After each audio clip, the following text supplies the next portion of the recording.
I know that you have a background in literacy and have a passion for literacy, as do I.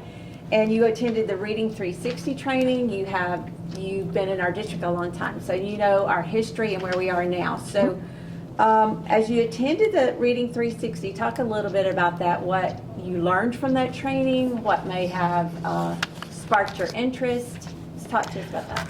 I think the thing I came away with, the biggest takeaway, is the research and the science of reading that really drove this initiative and this program for our state.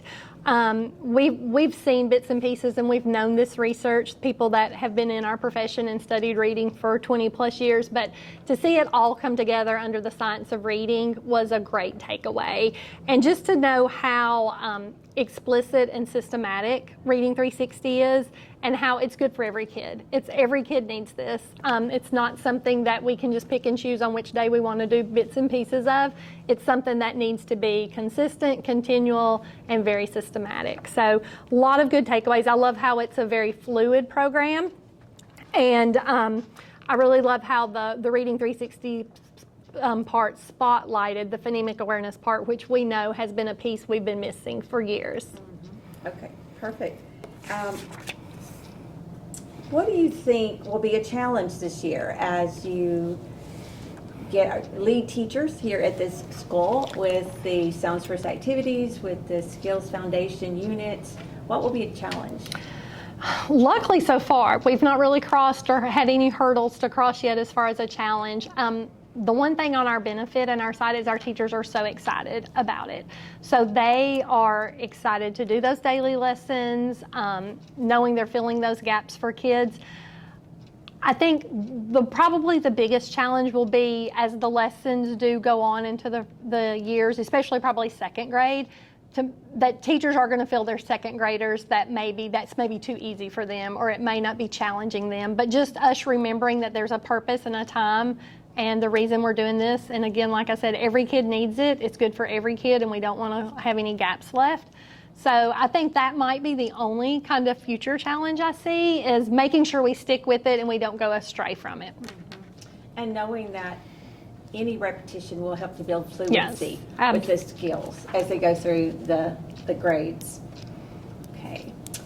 Do you think there's anything you might do differently as a leader at the school, or that teachers might do differently as they add the knowledge piece with the skills piece this year? I don't think so necessarily, other than having that reserve time block, really making sure we honor that schedule and that time block for the teachers, and knowing that it is it's in our daily schedule, it's nothing we can deviate from.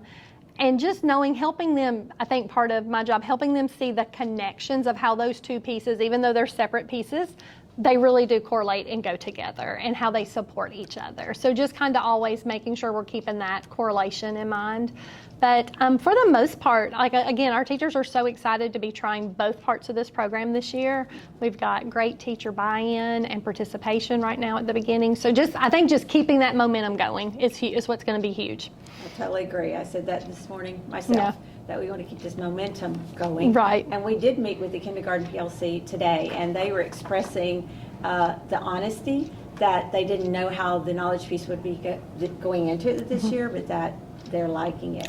And we're hearing that across the board. Yes. I've heard, I was walking down the hall last week, and a group of second graders in the hallway at their bathroom break, they were talking about their knowledge story. Yeah. It was one of the tall tales, and it was the fairy tale of the Emperor's New Clothes. And they were so excited. They were wanting to tell me all about it, and you could tell they totally understood. They knew the story. They had comprehended, and they were just, the excitement wrapped around them hearing that story that day was so neat. That's great to hear. They're excited about reading. Yeah.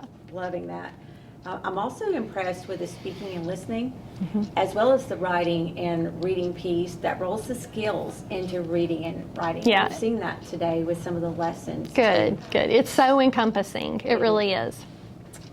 So how do you support teachers here in your school as far as the skills? Sure.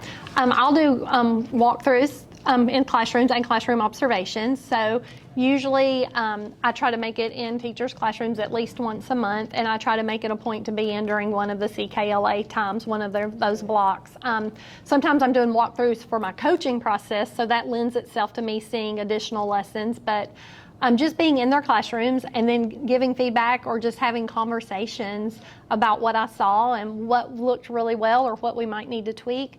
And also going to their weekly collaborative planning sessions is huge for me, just to hear them in the planning process, kind of checking on their pacing, seeing where they're at, seeing how things are going. Are they able to get that lesson done each day like they should? And just staying on top of pacing, planning, and then watching the lessons in action.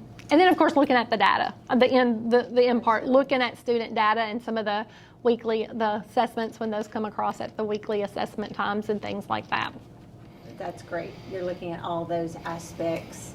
And I do feel like one thing that I want to be cognizant of, and as well as other leaders, is the continuing fidelity of the pieces and making sure that they stick with it and they do it with integrity. Right, exactly.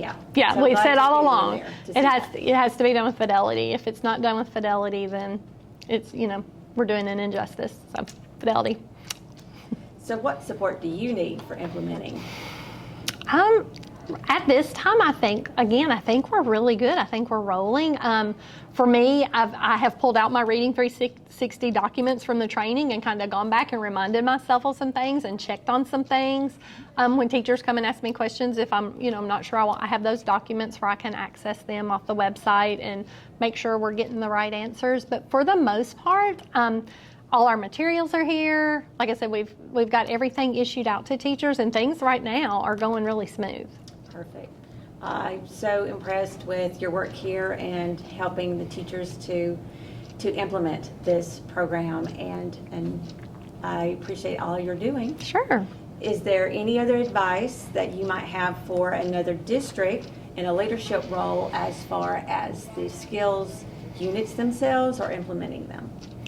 No, again, I think for us, in our district in the past, we always had strong programs in place.